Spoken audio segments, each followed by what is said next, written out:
Hey everybody, it's Lacey, And I'm Lauren, and welcome to another episode of the Lawmas Podcast. and we are dropping this one.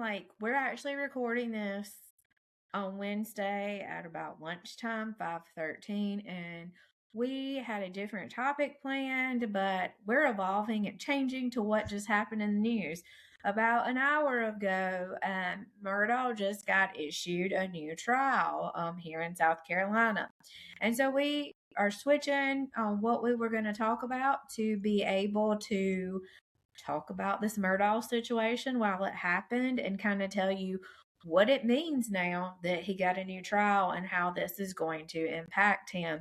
And I would like to state that Chief Justice Toll, she is a retired Supreme Court justice, is the one who made this decision. So this came with a pretty big, while she's not a practicing circuit court judge anymore, she's retired. She can come off the bench for certain she can come onto the bench for certain things, especially when there's cases like this. Because so Murdaugh, for procedural background, Murdaugh filed for a new trial, and Judge Newman recused himself from hearing that motion as he thought he was biased.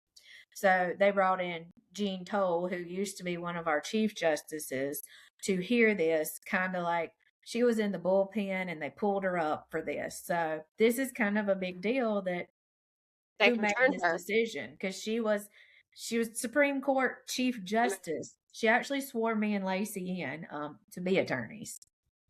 Yeah, I'm not shocked based on oral arguments, but I was surprised at oral arguments because I kind of felt like because she was a chief justice for so long that they were going to have her back because, like you said, this originally went to her when it was a motion for any trial, and clearly the Supreme Court disagreed with Justice Jean Toll and have said this is grounds for a new trial. So but I saw it coming with oral arguments. You could tell in oral arguments they really had a bad taste in their mouth with what Becky Hill did.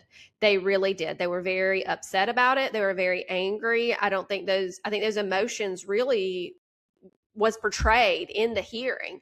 So I'm honestly not shocked based on oral arguments. I was surprised that oral arguments went that way, but after seeing them, I'm not too surprised at the new trial. I'll be honest, trial court judges don't make decisions a lot of time because they want the Supreme Court to tell them what to do. So, unlike with her denying his trial and then it getting up higher, it's not a shock if you work in like appeals or if you work in the trial level a lot. A lot of times judges kick the can down the road a lot, I have realized, because nobody wants to make decisions. I have been in this situation myself with cases where I had a pro se defendant, well, actually a pro se plaintiff, and the pro se plaintiff was wrong every step of the way, but the trial court judges just kept giving them unlimited decisions because sometimes they don't want to make decisions. So in none of this am I procedurally shocked at how we got here,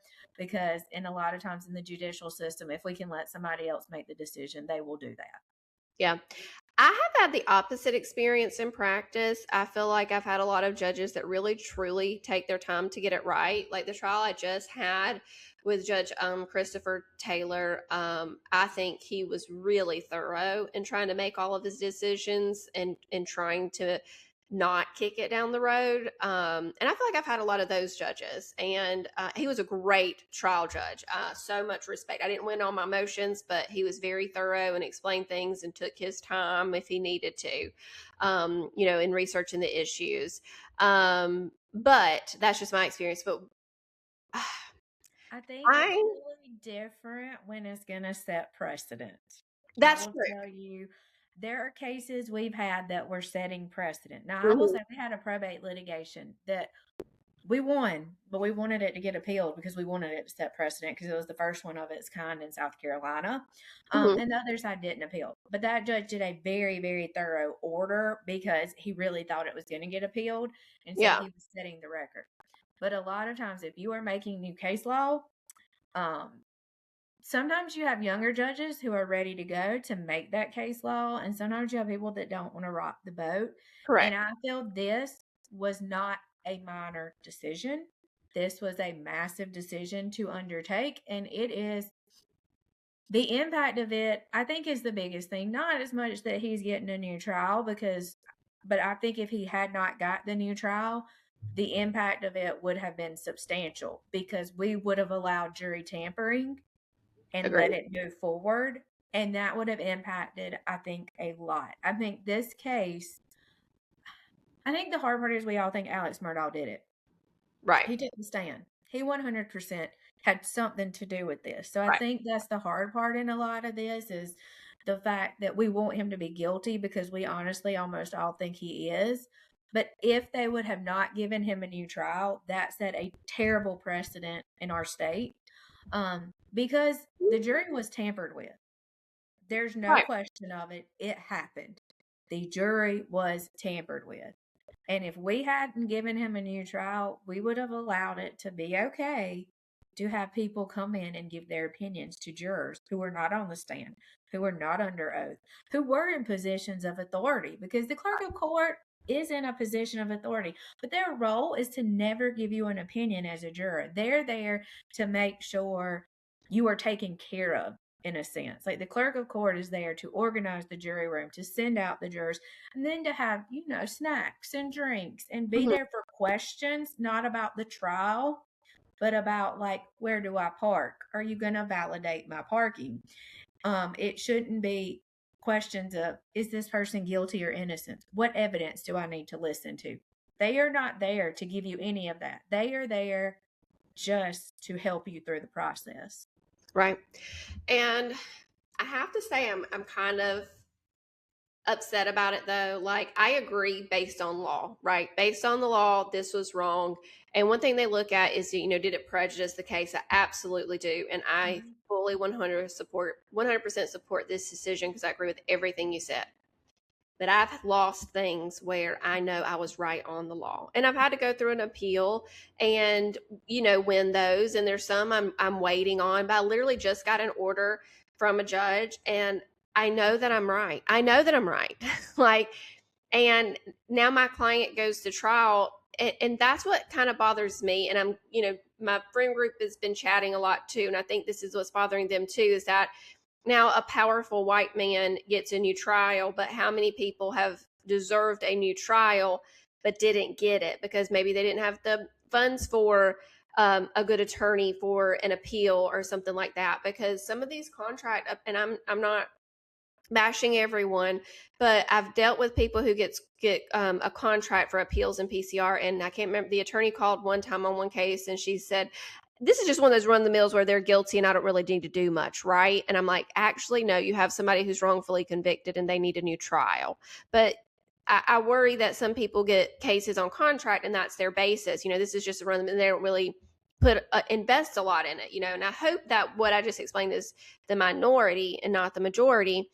But, when I get hired for PCR and appeals, it's because a lot of times the attorney assigned to their case hasn't gone to see them and hasn't talked to them to find out what issues, might not be in the transcript or something. So I am a little bit like, it is the right thing to do legally, but being in the trenches and seeing injustices and unfairness, it kind of sucks. I'll say that the unfairness is there in the civil side as well. Yeah. I guess it's different because a lot of times it's money we're dealing with. But if you go up, so say you're a small person and you're going up against an insurance company, this is why we say insurance defense attorneys are the bad guys a lot of times. Right. Say you got a car wreck, you're out of work for weeks. The insurance defense has tons of money. They pile you up in discovery.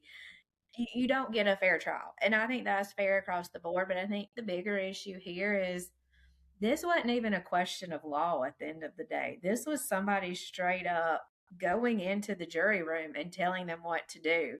I Yeah. don't feel like this was one of those areas where you could be like, well, I interpret the law this way and I interpret the law this way on a case to make a ruling.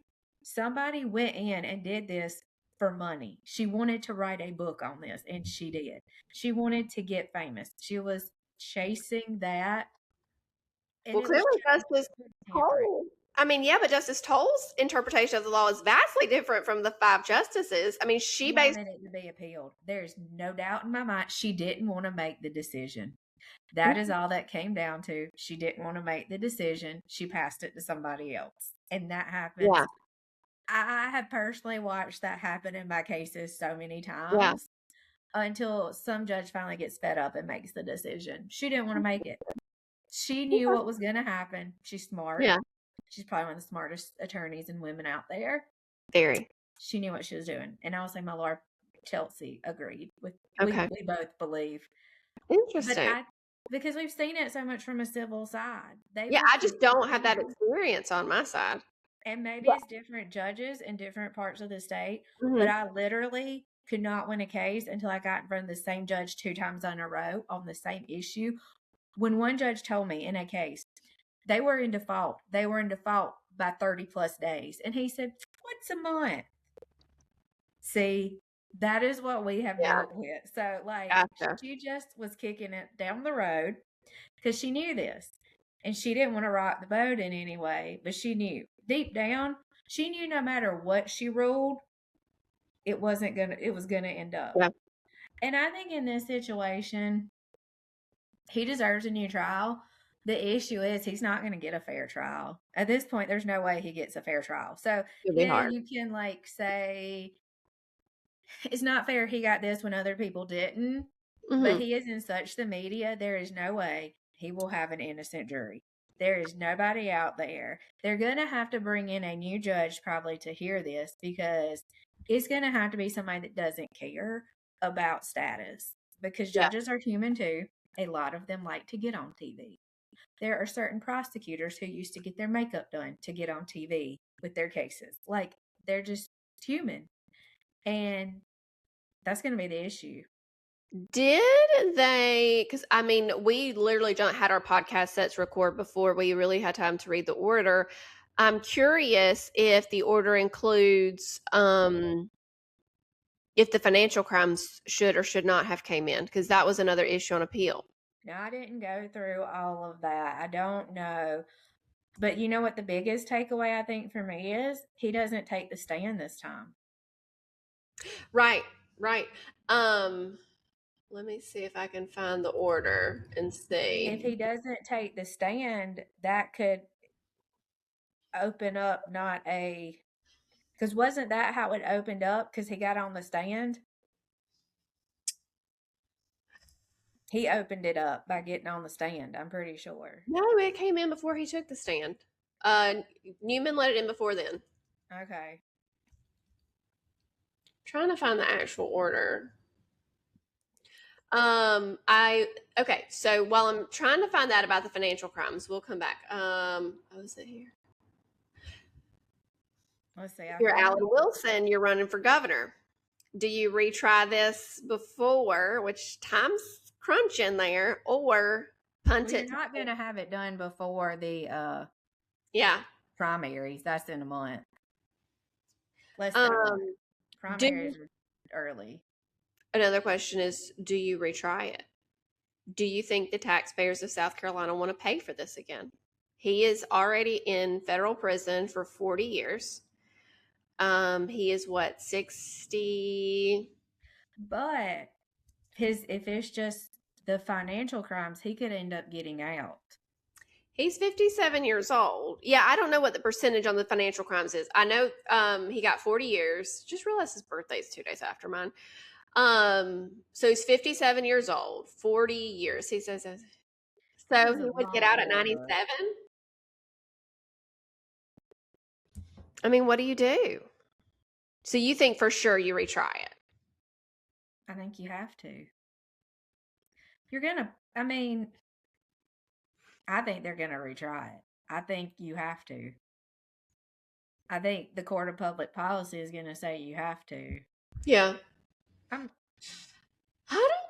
I think they will. If I were in that position, I don't know that I would.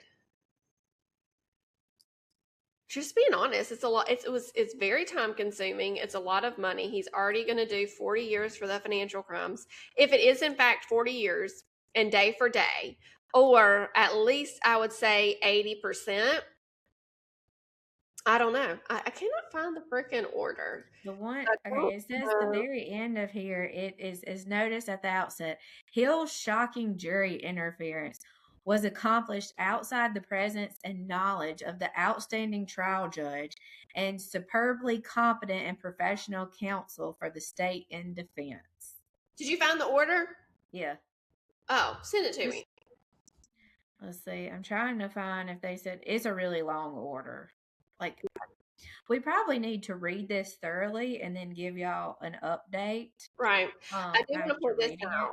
That they said our justice system provides, indeed demands, that every person is entitled to a fair trial, which includes an impartial jury, untainted by external forces bent on influencing the jury toward a biased verdict. Although we are aware of the time, money, and effort expended for this lengthy trial, we have no choice but to reverse the denial of Murdaugh's motion for a new trial due to Hill's improper external influences on the jury and remand for a new trial.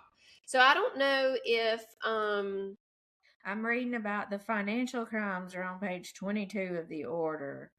I'm okay. trying to see if they actually rule. While you look at that, I'll share with what was just sent. Alan Wilson posted, "We respectfully disagree with the court's decision. We will aggressively seek to retry him. I knew they would retry. He will remain in prison." Let me be clear, this decision does not mean he's going to be released. He will remain in prison for his financial crimes.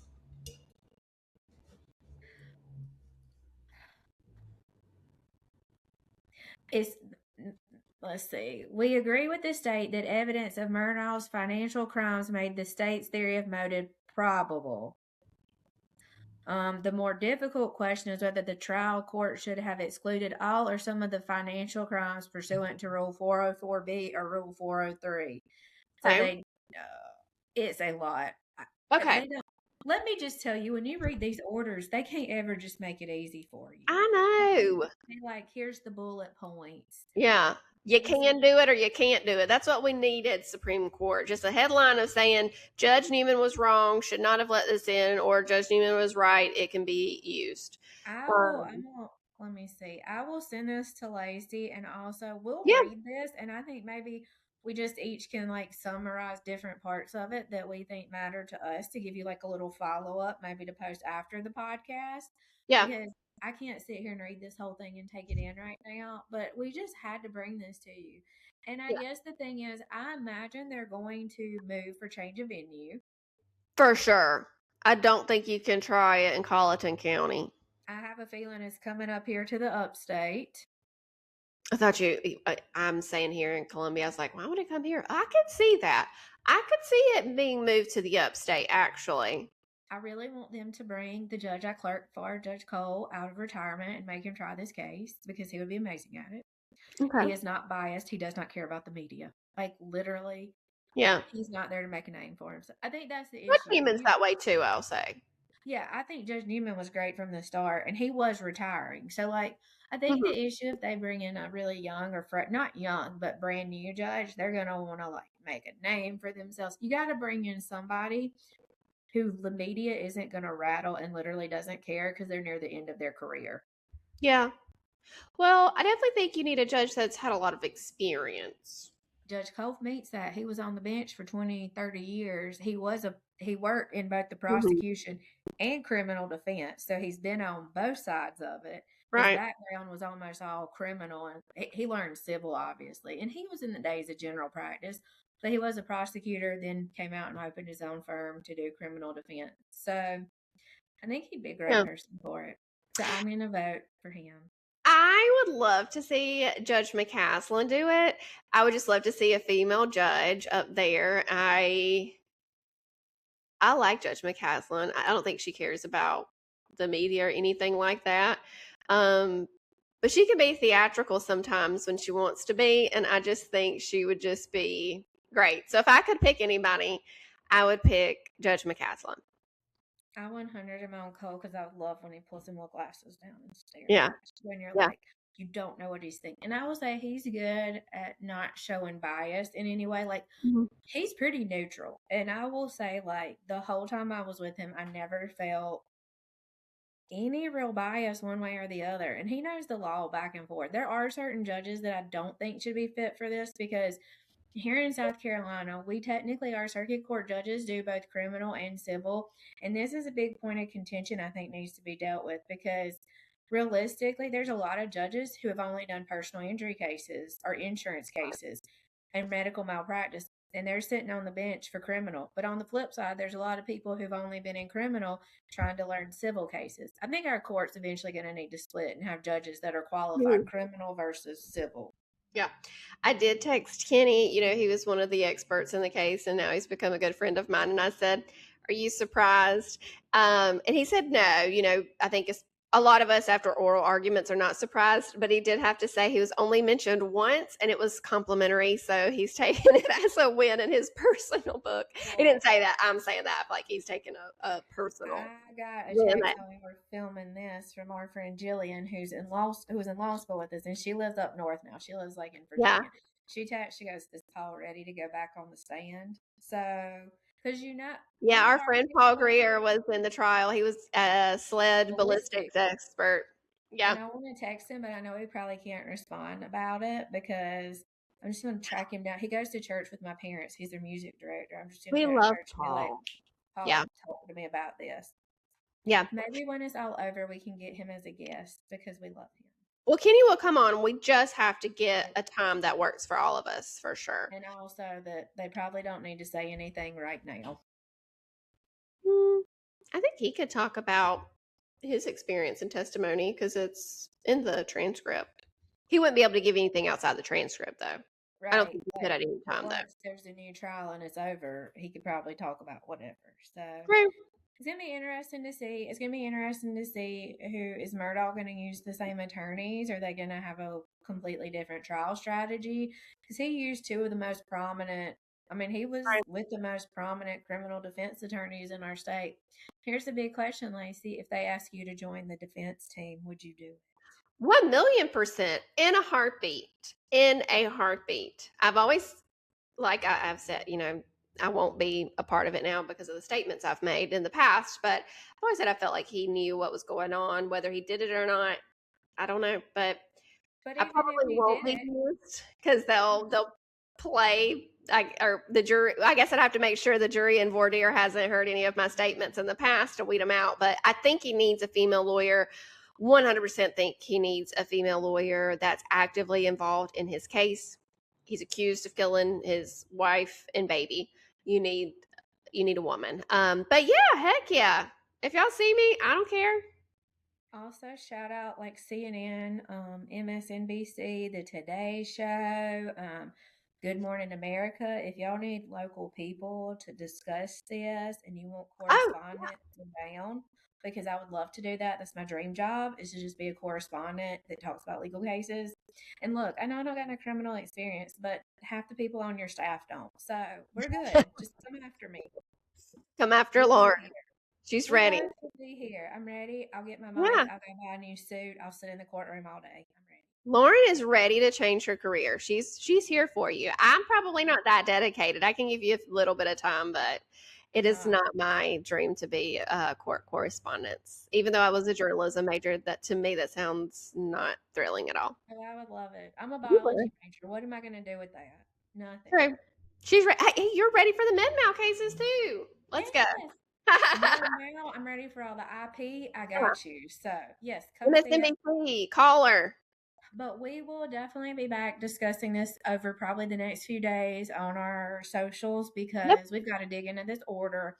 And we will still talk to you about Sam Bateman, and we are going to talk about the Long Island medium. There's been a lot going on. We will get that coming up. Yep. All right. We'll see y'all next week.